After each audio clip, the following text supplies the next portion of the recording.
So a lot happened this week, guys. We've got Assassin's Creed Unity, Halo, World of Warcraft, Warlords of Draenor, Dragon Age Inquisition, Far Cry 4, and Harry finally played Middle-earth Shadow of Mordor incorrectly. For 17 minutes. A lot's happening this week. So let's just get right into it. But first we want to talk about some follow-up from last week, or a couple of weeks ago, Finny. We talked about game launches. 2 weeks ago, I think, we had a discussion on game launches and how they have a tendency to go, well, the big name AAA ones have a tendency to go horrifically badly, and we were treated to a couple of spectacular examples of that this week. Yeah, 3 of them. Yeah, so we'll start off with the big one, which is Assassin's Creed Unity from Ubisoft, which launched for many people in an almost unplayable state, which is surprising. But, I mean, this is Ubisoft, so they do whatever the hell they want. It's actually not actually very surprising, because every Ubisoft game launches like this, unfortunately. Sorry. Well, strangely enough, with Ubisoft, I've never had that experience. Well, neither have I, but, again, apparently people are. John, you will one day have the bad game singularity. Well, I thought that Five Nights at Freddy's was the one, when it didn't launch on Saturday night. And I was like, yes, I don't have to play it. But that video will be up shortly on YouTube for the world to see. Yeah, I want to split this discussion into 2 things, actually, Finny. Developers handling these launches well, and developers handling it poorly. Yeah, you've got to put it that way. Yeah, so poorly, Assassin's Creed. Because it's amazing. One of the things that I don't understand is the mindset behind releasing a game in that state. I mean, is it literally a case of we don't care about the reaction? It's 100% that they have to do it before Dragon Age Inquisition, Far Cry 4. So you think it was similar to the Battlefield 4 thing, that it was pushed out to compete with... They had to do it before Christmas, then they had to do it... I mean, this Thursday is Dragon Age Inquisition, Far Cry 4, and GTA 5 on the next-gen consoles. You need to be out before those. You know what I mean? It was a case of that. So it's the same with Battlefield 4, that it came out to be ahead of Ghosts. Mm-hmm.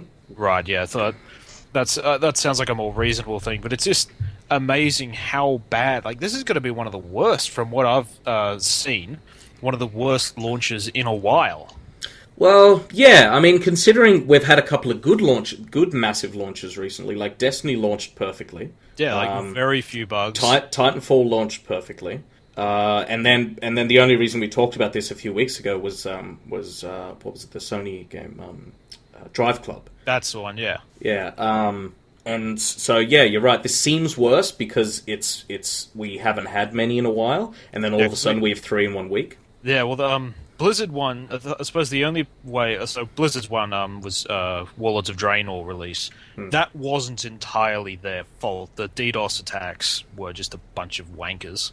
Yeah, and they're on the side of handling it correctly, which is communicating constantly, doing hourly updates, trying their best to make it work.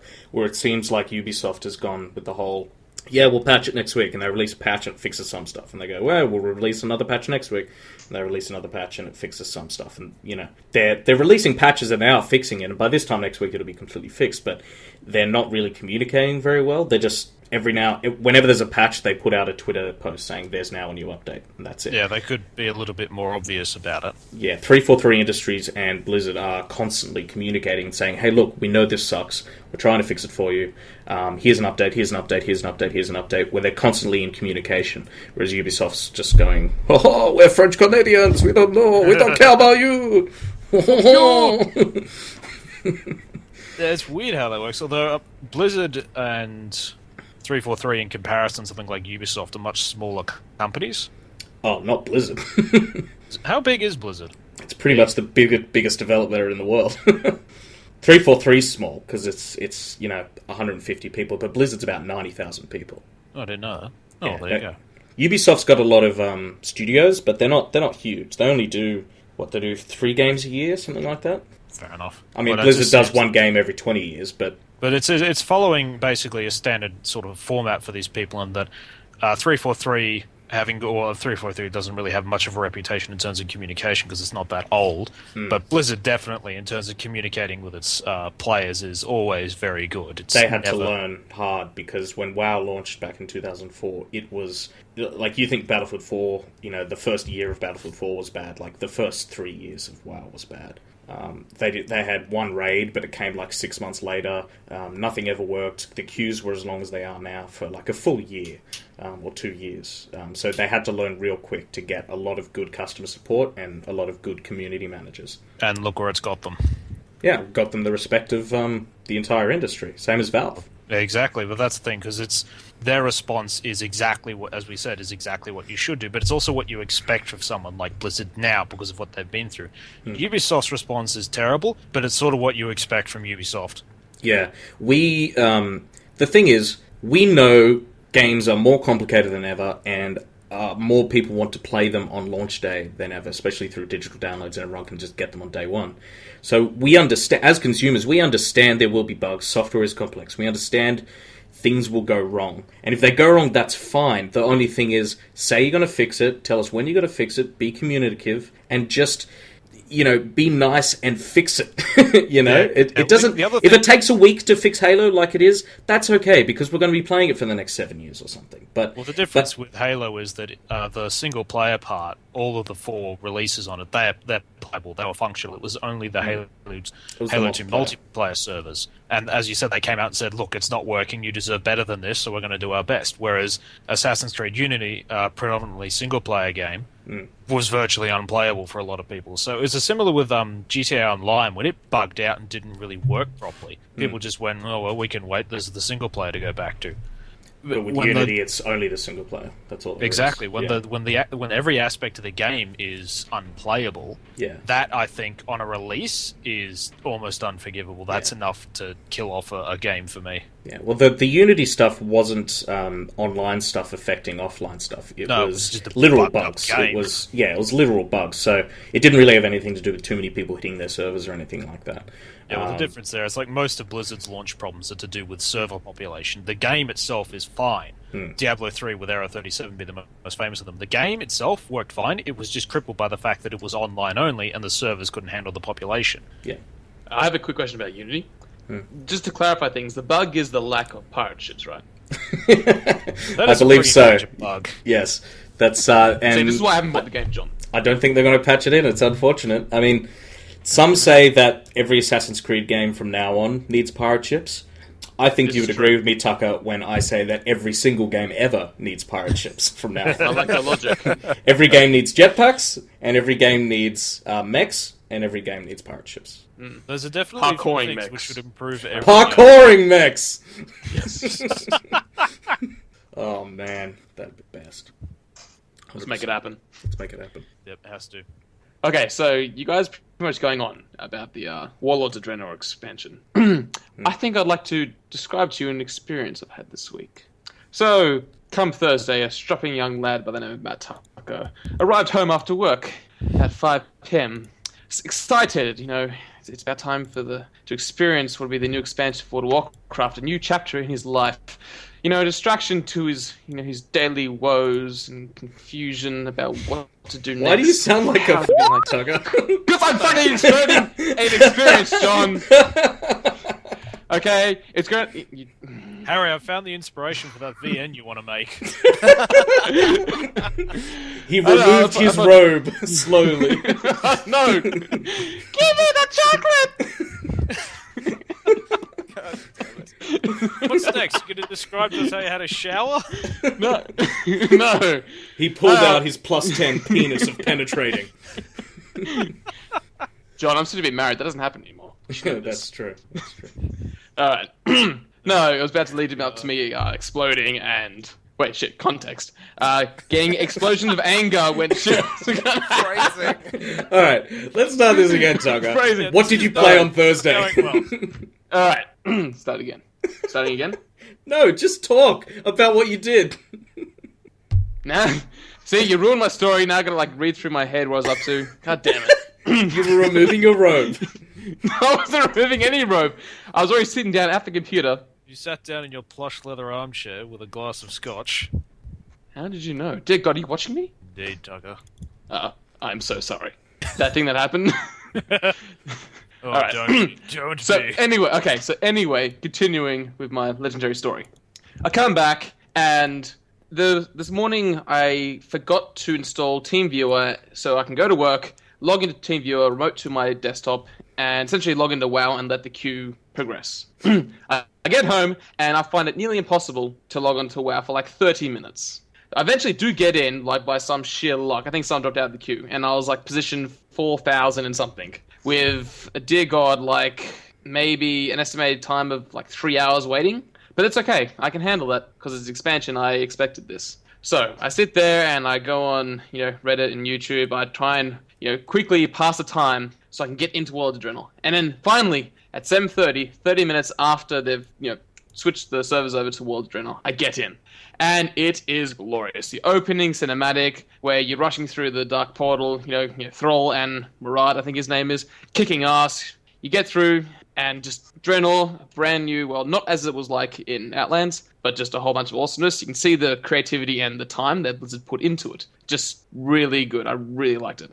You go through doing this epic storyline, like the kind of the initial quests you go through, introduces you to, all the warlords you got to go up against and fight. Kind of what you're doing here, your purpose. Just really, really good on Blizzard's half for just like engaging quest line, which they kind of introduced me to in, Mr. Pandaria, where it's like the first expansion actually gave a fuck about the quest and the story and the lore. So I'm finally going through, and I'm talking with some friends, and they're saying, "Oh man, I can't stand this lag. This so terrible. What the hell happened?" I'm like, "What are you guys on about? There's no lag. This is just amazing. I'm getting 17 ms for latency. This is just perfect. I don't know what you're on about." So I go through, I finally finish the quest line. I figured, excellent. Now, the real World of Warcraft starts, going out and doing questing and stuff. I get to Shadow Moon Valley, and then shit stops. And by shit, I mean fucking time. Because the lag was horrendous. Yeah, I'm moving Tucker, around. I hear that Microsoft reached a deal with Blizzard to include Microsoft PowerPoint slides in the starting area of WoW. Yes, I was disappointed. I was hoping for Excel, but I will settle for PowerPoint. Of course you were. PowerPoint. You're playing the wrong MMO, Tucker. That's Eve. I know. You keep telling me, but I think eventually I will get to EVE Online. However, the lag was just horrendous. I couldn't do anything. And when servers get overpopulated and laggy, people tend to be dicks and decide that the most productive thing they can do is to everyone essentially form a mosh pit on top of a quest giver, so that it is pretty much impossible for anyone else to access said quest giver to either finish a quest or start a quest, which is essentially how World of Warcraft runs. So I believe my solution to the problem was to join the mosh pit to stop anyone else getting to it, so that I can kind of push my way through slowly to try and find that little, yellow question mark so I can hand my bloody quest in and start things. So after half an hour of trying to bloody get onto the thing, I eventually managed to successfully right-click, wait another 5 minutes for the servers to acknowledge that I had indeed right-click on the question mark. Then it opens up the dialogue, which is blank. I wait there for like 30 seconds, then some text show. I'm like, oh, okay, great, I can finally hit the accept button. I hit the accept button, I hand it in, I wait an extra 2 minutes, and nothing really happens. And then it just disappears. I'm like, oh god, no, this is just horrendous. And so he says, my quest log gets updated, you can continue with the quest. I'm like, excellent, great. I move on, it says, go do X, Y, and Z. I start to do that, and then I realize time has literally stopped. I move around, but nothing else happens. And then, for an instant, shit goes all over my screen, and then just back to time being stopped and nothing there. This proceeded for another 15 minutes where I couldn't do any quests whatsoever, in which I decided that Alt F4 was the best option. So I did. And then you try and go into Reddit and you figure what the hell's going on. I know that the servers are overpopulated, but this has just never happened before. Just not being able to do anything whatsoever. At least during Cataclysm and MOP, you could do stuff. Obviously there was a huge queue time to get in, but, it didn't impede your ability to generally do quests. It's slightly laggy, but just not, impractical and unplayable. And then, as you and John specified earlier, Finney, DDoS attacks. Why would they ruin my gaming experience? Why? You wait a year. Like, I think the last patch for MOP was probably a good few months, I think. September 2013, sadly. Yeah. So that's how long it is. Having like a year's worth of content, just no updates, no major patch whatsoever, just fucking sucks. So, ruined my gaming experience. Like, I think I like MMOs like I do gym. When I go to the gym, I just want it to be me there. I don't want anyone else there, just hogging up the equipment and shit. So when I go and play an MMO, I don't fucking want to wait in the queue, and I don't want people just hogging spawns points. Just hate it. It annoys me. So anyway, I tried on Saturday because I did not even attempt on Friday because of some server maintenance. And Saturday, I couldn't log in. Impossible. I had to log in on Sunday morning at fucking 4 a.m. when they restarted the servers. Wait, like I think it was 5.5 hours. And then I got in and I finally played the actual MMO of WoW. And it was good. Like, really good. So after waiting 3 days, I finally got to do quests. Like, proper quest givers, not a chain quest. So. You know what I did, Tucker? You didn't play WoW. I just waited and let you go through all this bullshit. And then this morning at 10 a.m., I turned on WoW and got immediately into the server. No queue, nothing. And I was like, this is great. I'm playing and I'm meeting Gul'dan. I'm having a great time. And then it got to Shadow Moon and I was like, oh, yeah, no, it's still laggy. And then I logged out and then I'm just going to wait for a couple more days. It's still laggy. I was just going to wait for a couple more days. That's weird, because I played essentially all Sunday. I ignored Sandra and ignored everything else, because I finally got in. I'm like, fuck it, I ain't leaving. Mm-hmm. And I managed to finish everything in Shadow Moon Valley, and I don't think it was extremely laggy. I think I was probably fluctuating between probably 20 and 40 ms. Like some areas were like kind of crowded, and I did experience a bit of lag from that. But other parts were just kind of normal. So yeah, I'm not in too much of a rush. But that initial instance thing, we got to stop the souls going to the portal and all that. That was exactly cool. That was awesome. I enjoyed that. Although I'm not enjoying the fact that I finally got a flying mount because I got level 90, and then I can't use a flying mount in Draenor. Yes, John. Welcome to WoW expansions. Mm-hmm. Although I think it's a good game design. It is, because it does make you walk around and exactly, see the world. It makes you appreciate the game design and the quests a bit more. If you're just fucking flying around everywhere, it just diminishes the purpose of exploring Azeroth. That's true. It's okay, Harry and Finney, we'll be done in an hour. Is this how World of Warcraft players normally converse? Oh my god. Yes it is. Hey Harry, let's talk about the choices we can make in Katara Shoujo. You're a bitch. Let me push my glasses up to the roof of my nose. Oh my god, I think she likes me. Oh. I was still expecting like the biggest payoff at the end of that story. It just the way you described it, Tucker. You're like, I did this, and then I did this, and then this. I was expecting like the world's biggest, punchline. And then it was a terrible game or something like that. But it's like, and then I eventually got in, and it's all fine now. Yes, except for the queue, which I'm still waiting in. Even as we speak, I've been waiting for. Well, I got home at 3.5 fucking hours, and I'm still not in. Yeah, I just don't get that. I'm just going to wait till why next people week. play games with that kind of wait line. Well, we don't. That's the thing. It's being DDoS. We wait until next week. It's not just DDoS, but it's the fact that it's the expansion. Every time an expansion comes out, there are always queues. Yeah. It sounds like it's and DDoS. I refuse to change realm. No, it's not just that. It's like people are. Well, how many people did you say are on the not on the server now, but like have a character on Frostmourne, which is the server? You're looking at the stats here. 25,000? I don't know. Yeah, so most likely, most of those people are all trying to get in at once, and the server itself has a cap of like 3,000. So that's I thought it was 6,000, then you got 4,000 in queue or something. Or it might be 6,000. Either way, that's still... Maybe, I'm not sure. Generally, it's like Frostmourne traditionally is one of the most popular Oceanic servers. Yeah. Especially since the... I kind of figured since they brought the Frostmourne over to the servers in Australia, I think they're hosted in Melbourne, I think. Mm-hmm. Yeah. So I figured maybe that's going to reduce the queue by quite a bit, because generally American players will probably see this as incentive to move to a US-based server. Yeah. But no, queue's still there. Yeah. Me still angry. Just give it a couple more days, it'll be fine. Well, I'm hoping. Maybe it'll take another day for me to get in. We don't know. They're doing their best. And then Tucker was never heard from again. And then Tucker is still waiting, but as soon as I get to position 1 and get into WoW, I'm out. I'm going into WoW, and then when I've hit level cap, finish endgame, then I'll be like, and then Tucker was back. Yeah. Just so you guys know, I sent a picture to Andrew while you're doing that story of me with a small knife held against my wrist because I was threatening to, basically off myself due to this story being about World of Warcraft. And instead of some kind of helpful message back from Andrew, don't do it, life is worth living, all of that, he sent me back a picture of a bigger knife that I can borrow that'll get the job done. When I'm done with it. Yeah. Me first, then you can come around and get it. Alright. Video games. Video games. Never knows. Hey, someone has to play them, okay? And we take it upon ourselves to do that. Yes. Yeah. Well, speaking of video games, Android does not like video games, apparently. I got to... No, it just doesn't like VNs, Harry. No. Seriously, pretty much all video games. So I got myself a copy of Android 5.0 on my phone, because my phone's unlocked and rooted, so it just went, oh yeah, there's an update. I was in the first batch, and none of my games work. Everything else is fantastic.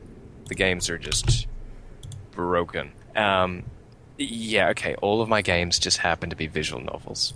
Dating simulators, Harry. Dating simulators. What do you They're expect, not though, video Harry? simulators.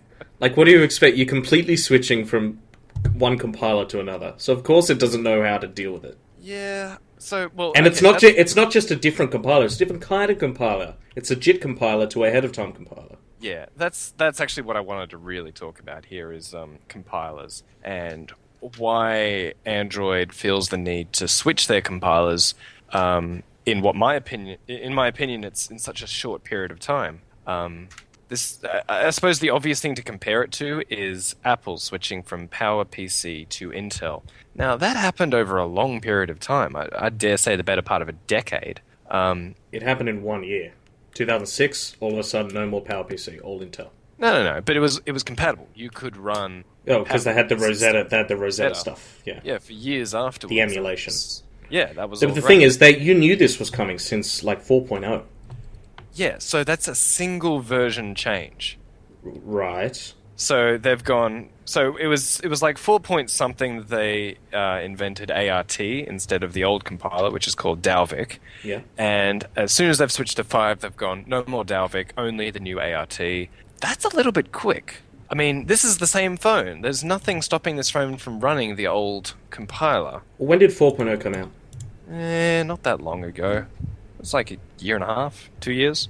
That's a while ago. I mean, That's... the thing is, you're going to get Android already has problems with garbage collection. They need things to make things faster, and this is a great way to make things faster. Without any downsides. The only downside to it is you can't play VNs on it anymore. Until they fix their VNs. It's up to the app developer to fix the shit, not Google. Yeah. Why am I defending Google here? Why are you defending VNs? I'm not. I hate VNs. I'm just... I brought this up. I'm just saying... Why are you guys fixed. talking about software development? What has happened? No, it was perfect. I knew I could pick this argument because John would have to pick the side of no, it's okay to upgrade, but then that puts him on the side of Google. So I get to upgrading is the best thing you can do. Whenever I see an app, I have to upgrade it immediately because in my head I'm like, someone worked really hard on this and it must be good for a reason, so I should upgrade because it's good. One quick example, Harry. Okay, garbage collection in Dalvik takes 10 milliseconds each time it does it. In Art, it takes 2 milliseconds. Yeah, I don't experience lag on my phone. I'm not trying to run Crysis on my phone, so I'm not seeing... That's not a good example for not upgrading. It's a perfectly good example. So as you guys can imagine, I have downgraded to 4.4.4, which is actually really easy. They have, with Nexus phones, you just download the Nexus toolkit, and it's like 3 button clicks, and you're back down to 4.4.4, or any version you want. You can go all the way back down to 3 if you want. Old stuff. But just to prove my point, I threw in the show notes the market share net link that shows you guys the currently most used operating system by percentage. So currently, as of 2014, Windows 7 is the most used operating system on a desktop. You'll also notice that 10.6 has a higher usage than 10.8 and 10.7. There's a reason for that. Yeah, but 10.9 has a much higher one. Yeah, 4 10 times as Well, much. that's because Yosemite's just come out. There's a lot of people that are still going to switch from 10.9 to 10.10. So 10.9 is going to go down pretty quickly over the next few months, possibly even more so than 10.6. So it'll join. Why is 10.10 and 10.9 above 10.6? So 10.10 is the latest operating system. Most people normally have the latest operating system. So 10.9 is just people that haven't swapped over yet because 10.10 is so new. Yeah, it's fresh out. But 10.7 and 10.8 are both lower than 10.6. The reason for that was the previously mentioned Rosetta. So people will always stick with operating systems that can do more. Snow Leopard could do more. It can run PowerPC and it can run Inter. That's not quite strictly true. I mean, what you said is true. Yes, people like things to do more, but the reason 10.6 is above 10.8 and 10.7 is not at all because of Rosetta. You reckon? That's something that I reckon you probably pulled out of your ass. Well, please explain to me why. Well, what I reckon. Well, the reason is because they were reviewed terribly and they were made while Scott Forstall was there. 10.9 and 10.10 is the forestall free era of OS X, when all of a sudden it does away with the bullshit skeuomorphism where the calendar application looks like a real calendar, and things actually work now. They were badly reviewed operating systems, and you said at the time when they came out, you're not going to upgrade, not just because of Rosetta, but because they are bad. Yes. And that's why people didn't get them. Plus, they cost money, and Mavericks and Yosemite don't. Quick thing. 1, John, it's pronounced OS X. 2, Harry, I agree with John. 2, Harry, I agree with John. Upgrading's the best thing. A pity. But I will point out here that there are more people in the world that use Windows XP than Windows 8 and 8.1 combined. No, that's it's not a conscious choice, though, Harry. That's people sure people in enterprise either being forced to stay on it, or that's people just not caring and not knowing the difference, and why would I spend $150 on Windows 8 when this thing works fine? And they don't realize about the whole 32-bit and all that bullshit, so they don't care. Very few applications actually use 64-bit processing. No, but there's a million other things that the Vista kernel does that XP doesn't. And people don't care, and that's fine. If they don't need to use more than just Word, Excel, and a browser, then that's fine. But that's why they don't upgrade. They're not upgrading because XP is so great. It's because they're ambivalent about it. Yeah, that seems like such a waste of an operating system, though. I mean, I don't think Chrome as an operating system isn't even on this list. It's just no one uses it. No one uses it, no. But, I mean, they should if it's just going to be for word processing and whatnot. No, but people aren't going to go buy Chromebooks. No, I suppose they're not. Businesses should, if they're very tech-savvy. No, well, Chromebooks are terrible, so they won't. They'll get better. Yeah. Eventually. Yeah, they keep saying that. Yeah.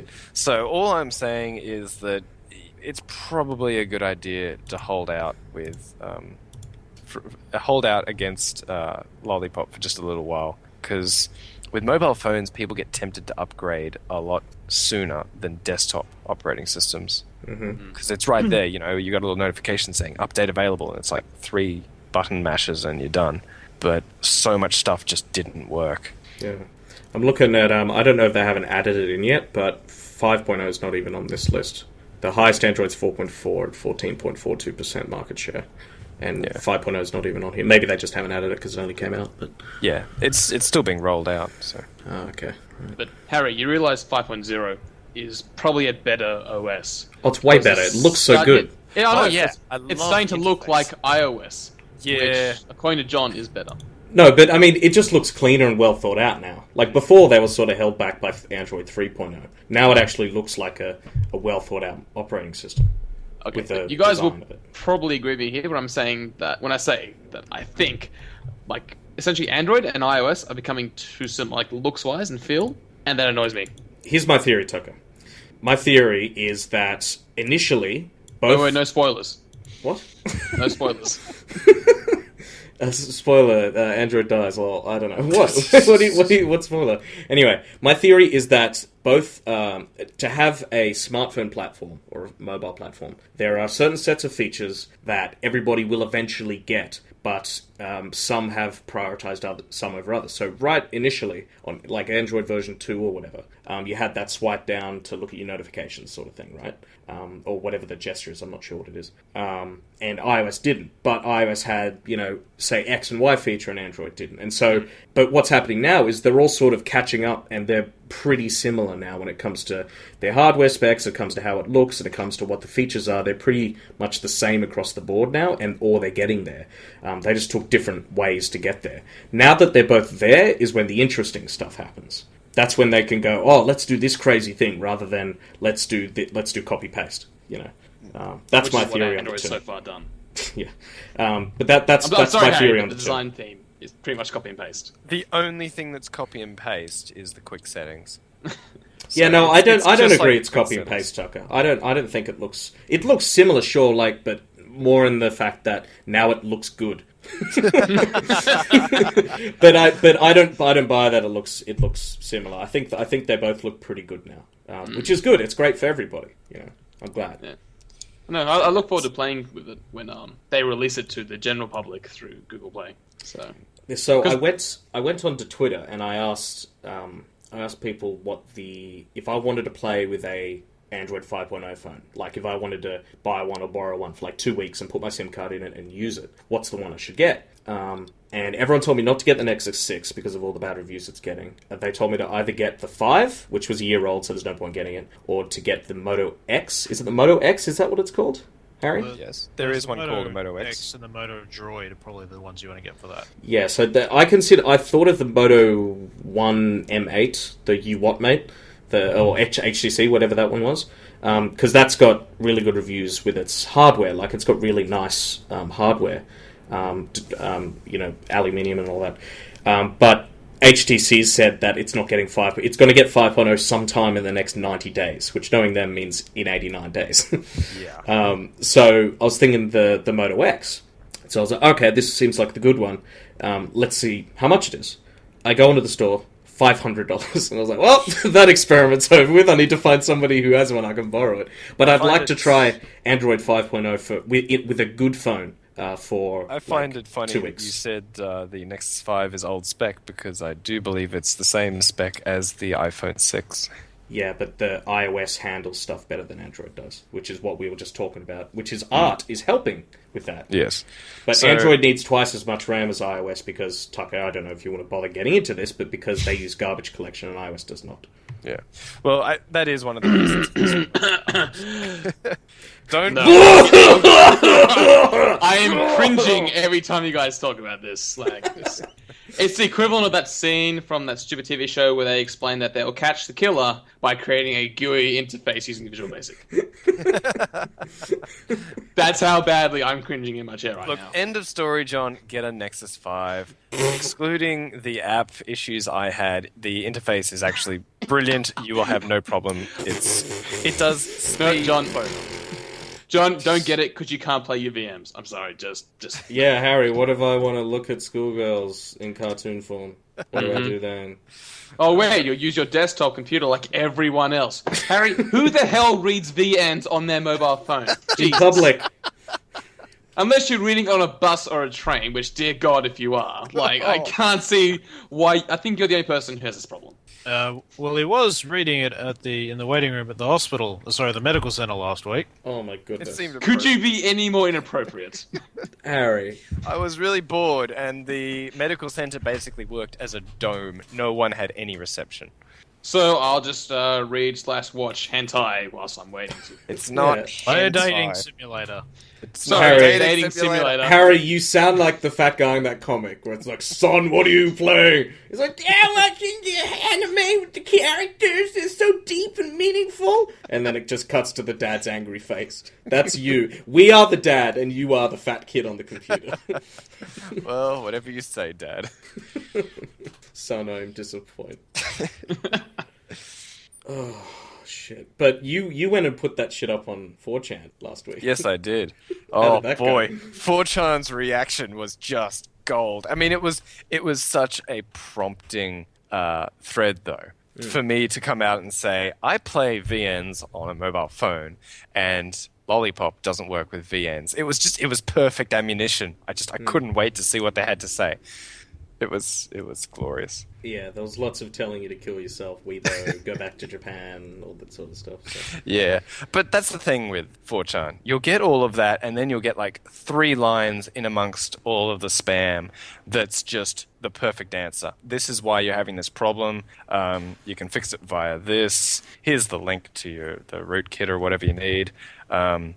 They'll patch it in this time because of that. You will always get the information once you sort through all the lols. Yeah. Well, speaking of other video games, so Far Cry 4, as I said, is coming out on Thursday. And something interesting was sort of, I guess, revealed now that the game is out in, like, the US or Europe somewhere or something. And I wanted to have a quick discussion about it. So, the general story of Far Cry 4 is that you're in the US and you're asked by your mother to place her ashes back into her home country, which is Kyrat, which is like a Nepal sort of analog. And it's, there's a civil war going on. Once you get there, you meet a guy called Pagan Min, who's a warlord, who's also the main antagonist sort of the game. And it turns out there's an alternate ending to the game where you can finish the game in 15 minutes by doing this one particular thing. And this isn't a spoiler or anything. So the main antagonist, as I said, Pagan Min, very early in the game, right at the beginning, in fact, in a cinematic, I think, he asks you to sit for a few minutes and just enjoy your meal, because you're sitting there having a meal with him. At this point, he leaves, and the player's given the opportunity to leave and sort of start the campaign. That's when you go off, you join the Civil War, and it all kicks off there. However, if you do sit there and wait for 15 minutes, he comes back. You find out that he's actually not a villain at all, and is actually a good guy who allows you to place your mother's ashes where she requested. And then the credits roll, and it's a beautiful scene. Wait. The ashes don't get placed on a gravestone that's too close to the water. Yeah. I need to confirm this for you, Harry. But that's a reference to a much earlier podcast yes. where I was having a beef with what's that game called? Brothers, A Tale of Two Sons. Yeah. So I think that this is actually quite hilarious. Like, when I heard the premise of the story a few weeks ago, I was like, well, why doesn't he just dump the ashes and leave? Mission accomplished, right? Why get involved in all the murdering and shit like that? When your goal is just to dump the ashes and get back to the safety of the US. And they actually put this in the game, which I love. It reminds me of A Link to the Past, where right at the beginning, there's this famous Amazon review of A Link to the Past, which is a Zelda game, going around a few years ago, where a guy is reviewing the game, saying it's terrible, he wasted 4 hours on it, and he wouldn't ever play a game like this again. Because right at the start, you wake up, your uncle tells you, hey, wait here for me to get back, and then he leaves. And the guy in the review just sat there for 4 hours, and the uncle never came back, and he thought the game was shit, so he turned it off. So it's quite cool that they actually put something like this. Now, some people on the internet, they're commonly known as idiots, has said that this is lazy, and it's bullshit, and why would they put something where you can fit it, waste of $60, all that sort of thing. The thing is, it's completely optional, and you just play the game normally after that, if you want to do it. If you don't want to do it, you get up and you go fucking blow shit up. What do you guys think? Yeah, but now it sounds like if you don't wait the 15 minutes and you get involved in the Civil War, you're just playing it wrong. Well, I think that's the idea, right? Like, sitting there for 15 minutes and eating your meal is what a normal person would do. What a fucking crazy person would do, or a gamer, is just go kill everybody for no reason at all in a civil war that's not even your country's civil war. And I think it's a bit of a clever little comment on games. What do you think, Finney? Well, it's certainly not lazy, because effort went into making it. So there's that. So I don't know why you'd bother calling that. It's definitely a rather entertaining little inclusion. It certainly wouldn't take away from the game. I think it actually making a comment as to a normal person would just leave. It's being quite clever, so it's actually added something to the game. Ultimately, I don't feel it has a huge impact upon the game. I doubt Ubisoft wanted it to have a huge impact or cause a discussion. I think that's the point, but I think it's just sort of like a little Easter egg. There was one in Bioshock Infinite, which I know Harry missed, because you went down into this basement underneath the pub like a kleptomaniac and stole everything. But basically, if you leave it for long enough, there's this little kid down there who's trying to get an apple. Elizabeth gives the apple to him while Booker's playing the guitar, and she sings a song. It adds nothing to the game. Well, actually, sorry, it doesn't take away from the game. It's completely optional. It has no impact on the game, but it adds a surprising amount of depth to it. So I think this is sort of in that regard, in that it can add surprisingly not a large amount, but a certain amount of depth to the game, which it may otherwise be lacking.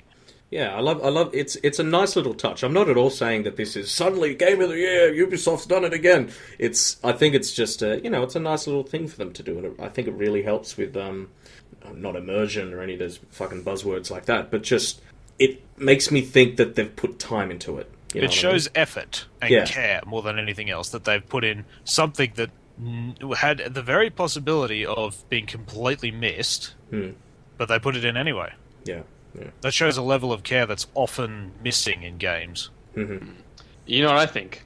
They should take it to the next level and had the narrator from the Stanley Parable just talk.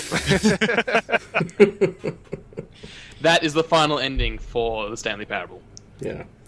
The Far Cry 4, it's a whole new game. That'd be a fucking trip.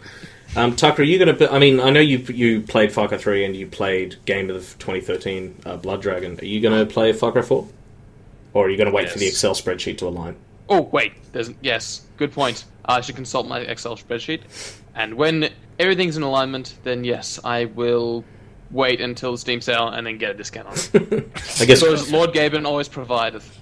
I guess Christmas is coming up, so that's true. Now, Fiddy, you had a problem with Far Cry 3, not the game itself, but with the protagonist, or the bunch of protagonists.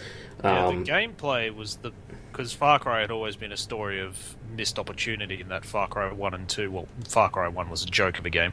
Far Cry 2 had the bones for an amazing game, but unfortunately didn't make any of that potential and failed epically, in my opinion. Far Cry 3's gameplay was awesome, but the protagonist, whatever the hell his name was, honestly, it made me want to pull my eyes out. His name was Jason Brody, dude. And I get the idea, he's meant to be a dick. You're not meant to like him. But they did too good a job of it, and I couldn't continue. So from what I've seen of the gameplay of Far Cry 4, the protagonist is, I mean, not more bland, but he's very respectful of the culture that he's in, which is like the complete opposite of the Far Cry 3 guy. Yeah, well, he is American actually, but I guess his background is from this country that. All right, so you can't be a white American and have respect for another country's culture. Yeah, at least in video games. And we just lost all our subscribers. Yeah. Thanks, so Andrew. it seems like we love America. It seems like America. It seems like what they've gone with is a sort of not a silent protagonist, because he has cutscenes and he has things that he says, but one who lets the other characters in the game be the stars, if you know what I mean. You know, like Gordon Freeman. Gordon Freeman isn't a character; he's just a camera with legs on him. But he lets Alex and he lets all these other people be the characters in the game, and it looks like that's what they've done here. Okay, that's a good thing. So I don't know if you want to, read a review before you buy, but it sounds like it's heading in a direction that you might be interested in. How much are they asking for it? Money-wise? Yeah. Usual price. I paid 75. I don't know why you do that to yourself, John. What? You're always why? paying Where the else do tax. you get it? Anywhere else on the internet except for Steam, unless it's a Steam sale. Yeah, but last time I went with Watch Dogs and I paid $45 or something, and I got a key from Green Man Gaming. It was the worst experience of my life, and I would pay anything to just not have that again. I waited for like 4 days for that key, like after launch day. Like if with Steam, if I have to pay $10 or $15 more, I'll pay it because it means it preloads, and I can just play it at 12:01 a.m. midnight, whenever it comes out. It's worth the extra money to me. I have no such spreadsheet that needs aligning, Tucker. Then maybe I should show you the way. Now, other games I've been playing. So Tucker already spoke about Warlords of Draenor. I played that already. Assassin's Creed Unity, been playing a lot of that. As I said earlier, I haven't had any bugs. It's really is a pretty good game. It has probably the best antagonist in all the Assassin's Creed was Ezio. The worst was Connor, and the middle ground is what do you call it? The guy in Black Flag, Kenway. This is sort of halfway between, where he's French, so he's got, he's trying to romance and he's a little bit suave and there's funny scenes and stuff, but he's got a bit of the I don't give a fuck about the assassins vibe, which Kenway has. So the story itself is pretty good, but the main characters, again, a little bit of a blank slate, also half funny. The main star of this game is Paris. The setting is by far the most detailed I've seen in any game. The crowds are way bigger, than like literally 3,000, 4,000 people in these crowds, and no slowdown for me. And I don't have the craziest rig in the world or anything, and I can play it on full ultra and it's fine. But these crowds are ridiculous. Like, it's set during the French Revolution, so there are all these people rioting and there's smoke and fire everywhere. People are throwing glass bottles at buildings, and all the buildings have interiors, so instead of just having to climb over a roof and get down it, you can just go through the building if you like through the windows and back out. It's so detailed and so ridiculous, and it makes sense that the French Canadians would make the French game the most detailed one. But this is the first time I've looked and gone, oh wow, okay, so if there was no such thing as a PC, this is like next gen, right? This is when you first saw Halo 3 for the first time, like, holy shit, these are graphics. It's just ridiculous. So the gameplay itself is, as always, Assassin's Creed, which if you like it, you like it. If you don't, you don't. But there is so many cutscenes in this, like so much story stuff going on, that I'm hardly ever... Like, I'm playing the game a lot, but it seems like I'm watching a serial, like a TV show or a film, a lot of the time. And I don't know how I feel about that. About halfway through the story, so if the story ends up being shit towards the end, then I'll hate that. But as it is right now, it's a good balance. And when it's on sale, I'd recommend you guys pick it up if you like Assassin's Creed, which I know you do, Tucker. Yes, when a sale occurs, I think that's where my spreadsheet will be in alignment. And I will purchase... Coincidentally. I can't wait for what happens, Tucker, when your spreadsheet finally does come into alignment. Yeah. Well, the problem is, if he buys things. something, if he buys one thing, all of a sudden it's not in alignment anymore, because it's in the minuses. Exactly. I can't have, a credit and not have an equal debit on the other side. Just have to line them up, man. From now on, we're just going to refer to this spreadsheet as an innuendo. Why? It'll just be funnier that way. Okay. Now, I'll talk about this more next week. What, Tucker? Just to clarify, the spreadsheet will probably be in alignment when they add pirate ships. Okay. I will make it aligned, okay? Okay. See? This innuendo thing is working already. Yeah. Spread your sheets, Confirmed. baby. Tucker has a thing for pirate wenches. Now, I'll talk about this more next week. I'll talk very briefly about it now. Dragon Age Inquisition, we got an early copy from EA. Got on the Xbox, not on the PC, so I can't speak for the graphical differences. Apparently, it looks the same graphically, but the frame rate's obviously different on the PC. It's really fun and really great, and I love it, and I want to play more of it, and I'm going to. So I'll talk about it more next week. Vinny, what have you been playing this week? Well, we're around at your place on the weekend, so I got the chance to play the Halo Master Chief Edition. He's got a gun! Right. So much fun. It really was. Yes, so we played Halo 2, which is the one that I really cared about, because there's already been a re-release of Halo 1. Halo 3 was in HD, and Halo 4 it came out not that long ago, so it's also a very good-looking game. Explain what the Master Chief Collection is before we get into it. So they took the 4 Halo games, Halo 1, 2, 3, 4, funnily enough, and they ported them over into the new graphics engine that they've created for Halo 5. They've left the gameplay completely untouched. It's the same as it was in all of the original ones, but they've just tarted it up like there was no tomorrow. And bloody hell have they done a hell of a job with it. Halo 2 it's probably one of the most iconic shooters that I ever played. It was the first time I felt I was playing a shooter that was truly epic in every sense of the word, because you're jumping all over the galaxy, you're fighting a hell of a lot of different enemies with a hell of a lot of guns and vehicles. It was what made me love space operas and just massive shooters in general. And as John pointed out on the weekend, you remember in HD, because I thought Halo 2 looked pretty good back in the day. Yeah, so explain how you can switch back and forth. You can instantaneousally switch between the new engine and the old engine, and holy crap, Halo 2 is disgusting in the old engine. There's no other way to describe it. It's like using Android 4.4 instead of 5.0. It's bloody terrible. Yeah. Especially the cutscenes. The cutscenes with all the cinematics, which have been done by Blur Studios, I've never seen cinematics done better. They are astonishing. Yeah. Just jaw-droppingly good. It was amazing. I've never seen anything like that anywhere. In a video game or a movie or a television show. It's stunning. And like if they had gone and not made a Halo 5 and Halo 2 had never come out, if they had released this game as Halo 5 with these graphics and this stuff, it would have been ridiculous. It would have been a perfectly fine game in 2014, even though it came out 10 years ago. Yeah, no, it's amazing what they've done with it. It's, especially on a console of all things. Well, cinematics don't really matter on the console, but just the gameplay, the visual changes are stunning. The performance is amazing.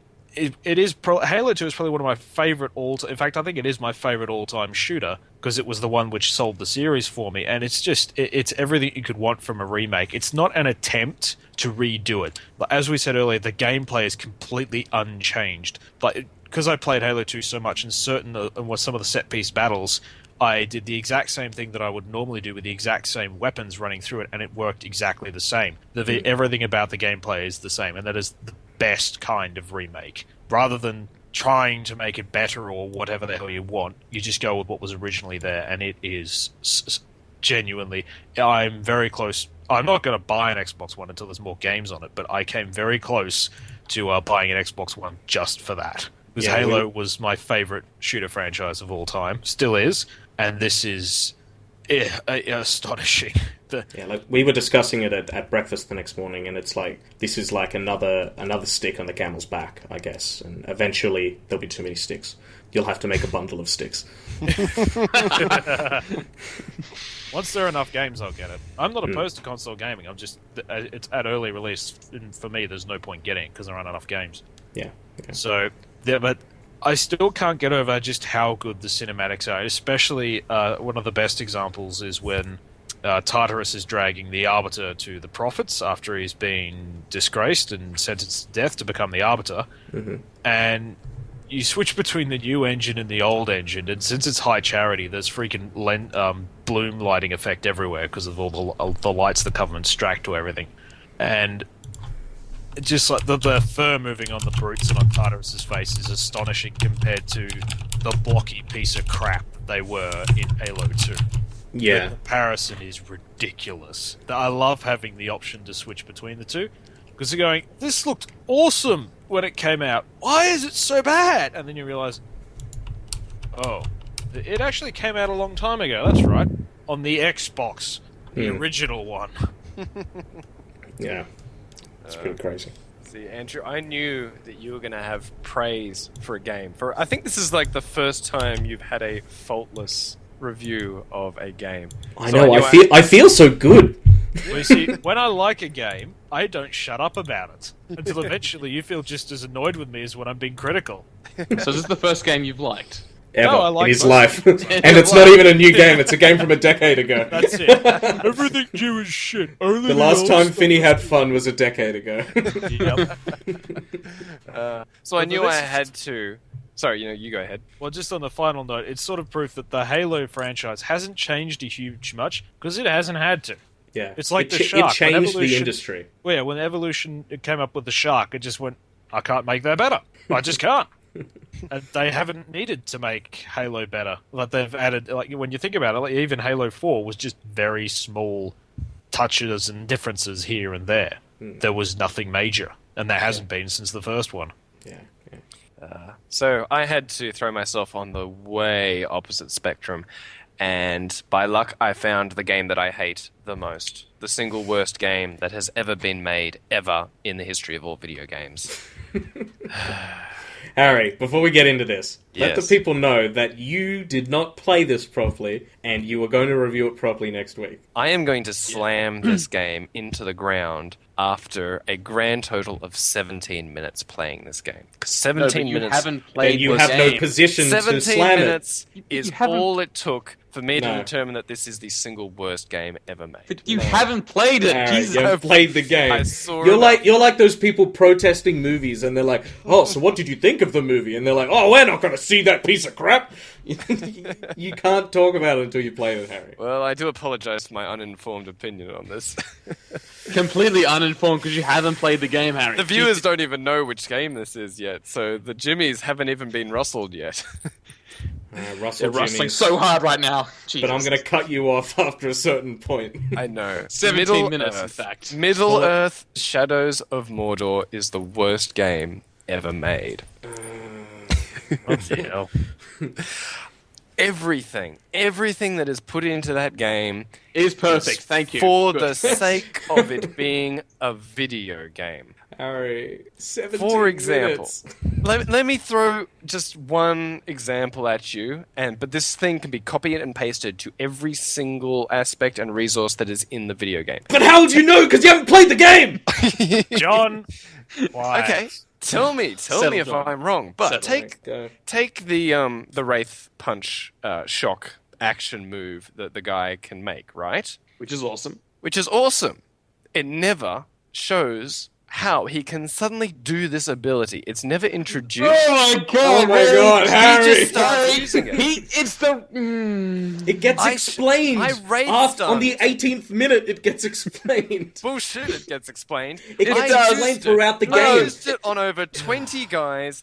sorry, no, if you suddenly had the ability, like a random ability, say, John, if you kicked someone 5 times in a row really repeatedly, they set themselves on fire, okay? You've never known that before in your entire life. That starts today. But guess what? It starts today and you don't even know it. And out of the blue, you just start kicking Harry, everyone. listen, they don't want to front load 4 hours of cutscenes right at the very beginning. Every single mission you do explains it more and more until you realise who this Wraith is. So the guy is going to go around Wraith stunning everyone, and then there'll be a cutscene later on of like, what is this thing I can do with my hand? Yes. That's Pretty bullshit. much. You Guess don't what? It's a video game. They want to get you into the fun. Exactly my point. It's a video game. It's bad because it's a video game. Oh my god, Harry, just Play the rest game. of it. Come on. Serious. Look, I promised you I would play more of the game, and I will. And I will be very interested to see if I come back in the next podcast and I love the game, but I really don't think I will. Because everything in that tutorial was shit. Harry, you can hate the game. You just have to have played it before you talk about it. Alright, John, I think I figured it out. I think Harry's incapable of playing AAA titled games properly. Or at all. This is not the first time Harry's been incapable of playing Not exactly AAA the first game. time you've played a game wrong, Harry. I mean, especially during the time the tutorials. Yeah. Oh, shit, So is that Harry. my fault? It was my... Oh, my God. It is your fault. It is 100% your fault. I played Mass Effect wrong, and that Yeah. was why I got the Yes. red, green, or blue ending. Yes, It that's was because true. of my You did. choices. I It's should have because of just your picked the right expectations. things, and then I would have had an actual correct ending. Exactly. Your expectation. It's the same thing with this. It's the same problem. Your expectations. You're expecting them to front load all the information instead of doing it subtly throughout the game. This is Mass Effect, you're expecting some crazy ending that all your things are blah blah blah, it all works together and it's all custom just for you. And me and Tucker played Mass Effect, we're like, oh, that was a fun space opera. I played Well, it. the rest of the Thought whole fandom thing really was wasn't. shit. Wait, Finney thought something was shit?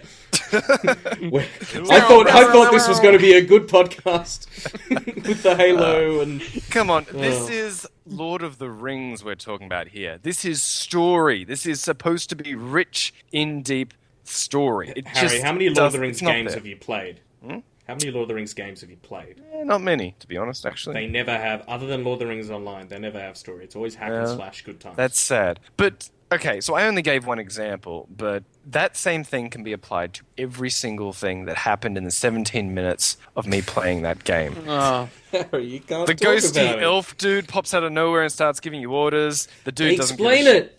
I'm told to kill this orc general, and all of a sudden I can see a list of orc generals, and they're all shaded out because I haven't been told to kill this dude yet, so I No, can't you pick haven't him on my interrogated list. them. You can kill any of them. You just have to interrogate them and find them. Interrogate them. Fine. That's my list of to interrogate.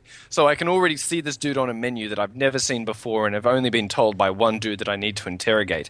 It's like the game is setting out to the player what this game is going to be about. That has nothing to do with any What's wrong with that? That's the Harry. game design, Harry. Harry. That would be like if Half-Life started and a dude told you, okay, the way you need to defeat this is to have a lone roaming chapter, and then a chapter where you're on a buggy, and then a chapter where you're on a That's hover not boat, it at and then all. a chapter where you've actually got all the support of your friends and stuff. This is how this game is going to work. Not at all. Freeman. Harry, if you'd played more than 70 minutes, you'd know that there's the story, and then there's the Nemesis system. And they interact every now and then, like with Ratbag, but most of the time they're separate. And so you can go and have your Nemesis stuff, and kill these orcs, and make them rise up the ranks, and brand them and all that. And then there's the story itself. This I isn't saw going, the this is the story. final boss. This is the final boss, and this is how you kill him. It's not like that at all. Play more. Fuck. Or just play the game. I will. Get past the tutorial, play for 30 minutes. No, and then no, you'll find Tugger. yourself- Play for an hour or two, No, at the very least. I'll 30 play minutes. for an hour or two. 30 minutes, he'll be hooked. I'm just No, you telling won't be If he hooked. plays Listen, the game. listen, Harry. I'm telling you, Harry, 17 listen. minutes was long enough to No, tell me that this is the worst game ever. I promise Listen, you I'll Harry, play you can more. play a I will. game and you can hate it. You can dislike it, that's fine. As Just play long the as game. you play the game first. That You seems did not play arbitrary. it. That seems arbitrary? Yeah. If you want to criticize a movie, do you walk out 17 minutes in? No, but that's... Whoa, hold on, that depends. If I don't know where the story's going 17 minutes into a movie, or if I can't decide whether it's a good or bad movie, no, of course I'll stay sitting down. If it's like Jackass the movie number... What was it? It was number 5. It was terrible or something where 17 minutes into that movie, I was like, this movie is actually terrible. I've seen fecal matter on screen at least 5 times in this first 17 minutes. I'm leaving the cinema. Yeah, but guess what? Yeah. You don't know whether Mordor is going to be what you think it is. I think I do. But you haven't played it, so how do you know? You haven't played the game! This game would have to have, like, the most jarring shift in personality at the 18th minute, which would be another negative of the video game. So it can't win, in other words. Not after that 17 minutes. That Point was is, Harry, it doesn't worst have to win. It doesn't have to 17 win. minutes. All you have to do is actually be in the race. John, So play the game. We'll talk about it in a couple of weeks. We shall. Until next time. Fuck. this is what happens when you play VNs. Jimmies have been rustled. My work here is done. Jimmy's have been set on fire. Shit, I'm so fucking pissed. This is a good one. Harry, you're going to break the internet. This is what you've done. Oh, yes. Oh, fuck. Next, you'll be telling me that you played this game on OS X. Yeah, maybe. Speaking of operating systems, Tucker, Oh, what's the deal? gosh. No, wait, let me recover from that terrible experience Harry described to me. Okay. All right. Okay. All right, guys, listen. Big news. Okay. Guys, listen, guys. Guys. Listen, okay. Guys, It's kind of big, at least to me and people who program. .NET, or at least the server side of the stack, is going open source. Big deal Boom, for drop everybody. mic, everyone get the fuck out. It's great, because we can now code on a Mac. Yay. You could always do it on the Mac. You just Yes, but install you Windows. code .NET. You don't. Oh god, John. Visual Studio will eventually come. Oh, And then we can write a GUI using Visual Basic to track their IP addresses. exactly, because that's how you fucking solve crimes. Right, guys? Jesus Christ. Okay, so sorry. Tell us why this is a big deal, not the technical deals, though. Okay, but I think we can all agree that 10 years ago, Microsoft pretty much was bashing and trashing the shit out of open source, saying it was, quote or unquote, probably not a quote, but I think you get the point, the cancer of software development, open source. That's Steve Ballmer right there. Yeah. Good thing he's gone. Yes. But so, essentially, Microsoft has pretty much said they're sequentially releasing the .NET framework to open source. Starting off with the server stack, because I think that's where majority of development that they're aiming at is going to be. Mm-hmm. So, in other words, they're aiming at web developers, server-side work, and I think with partnering up with is it XAML, I think? They're going to go for the mobile developers. So, not XAML. God, I can't bloody remember the name of the company. Xamarin. Thank you. Mm-hmm. XAML is a C# WTF thing, but enough of that. So once this is a big shift for Microsoft, and I think this is going to have a good impact on both the open source and the .NET framework. It's opening up to a lot more developers, because I think the main reason, and John, you can probably see this from a business point of view, that developers stay away from the .NET framework because it's an enclosed stack. It's the Microsoft stack. You run it on on a Microsoft server, or pretty much Windows. You use the .NET framework. You use C#. You use ASP.NET. You're going to use. I feel bad for you if you've got to use VB.NET. Yeah. You use unless you need to make a GUI, but exactly. So unless you're fighting crime, you're generally not using VB.NET. Yeah, it's in a world where Microsoft is no longer the dominant player. It's you're stuck in Microsoft. That's the problem. Pretty much. Yeah. But I think this is kind of Microsoft adapting to the kind of the social norms for development now. 100%. Like open source projects and open source technologies are kind of what's driving at least the web front end. So I don't know of any proprietary I don't know of many front end proprietary technologies that are being used. Mm-hmm. Unfortunately, I know of a few proprietary backends. Small talk. But apart from that, I think this is a good change from Microsoft. And this is like kind of... I think this is more predominant, hey, this is a different Microsoft. The era of Steve Ballmer is over. I think this is a symptom of... a good symptom, if there is such a thing, of Satya Nadella being in and Ballmer being out. Like releasing Office for free for iOS now. Exactly. Is another move for it. Like, imagine if Steve Ballmer... He doesn't have to have been out in 2007, because you know, him making fun of the iPhone in 2007 made sense at the time. But imagine if he was out in 2009 and Satya Nadella was in 2009. Then the iPad comes out. Imagine how far ahead Microsoft would be from where they are now if they didn't have fucking Steve Ballmer going on about developers. Yeah. Well, I mean, that's the main thing this is kind of pointing towards, is the fact that Microsoft, I think in order for them to grow and can like try and claw back the market and be what they used to be, you know, the elephant in the room, they're appealing to more developers. They're appealing to the open source community, which is growing more and more every day. It is essentially like I see open source as kind of the future for at least web development. That's kind of where it is. That's where the community is. That's where all the passion is. So Microsoft are going, okay, we can't be a closed stack anymore because, you know, new developers are shying away from it because, well, I don't want to pay for. Okay, for example, John, you can probably comment on this. Windows web servers are bloody expensive. Mm-hmm. This is why I personally run my websites and stuff on... by the way, does anyone want to buy a couple of Windows servers that I need to get rid of? My hands anyone need any? Anybody out there? No? What are they No. running? What are they what? What are they running? Windows Server. As was explained earlier by John Statement. What, They are Windows 2003? No, whatever the latest one is. Windows 2010? Holy shit! Okay, everyone, settle down. I am now in Warlords of Draenor. You should all know this. Quickly, Mono, kind of integrate now with .NET Framework. Enough. Good day. Yeah, the whole mono Get out thing's of here, in a bit of spreadsheet trouble. junkie. Mono's in trouble because they've been trying to No. do this reverse engineered it the whole time, and now Well, they did. So Mono was what you used on Linux if you wanted 90% of the .NET Framework. But Xamarin... and they could have just waited. Well, no. It was a good alternative. It's kind of what pushed people to start using C# on, you know, essentially on Linux servers. But now that Microsoft's gone, hey, .NET Framework, at least server-side for now, they are going to do client-side later on. But for now, server-side, open source, Microsoft are working with Xamarin to kind of push the .NET Framework across multiple devices. Because they're starting to see that if they want to survive, if they want to grow and get some sort of market advantage, at least from a developer point of view, they need to allow developers to develop across multiple devices. And that's what Xamarin did. Xamarin said, you know, use our products, you can write apps, and it's going to work on not just Windows Phone, it's going to work on Android, it's going to work on iOS, and it's going to work at a native level. So I think it's a good move by Microsoft. I'm excited because I love C#, John, as you know.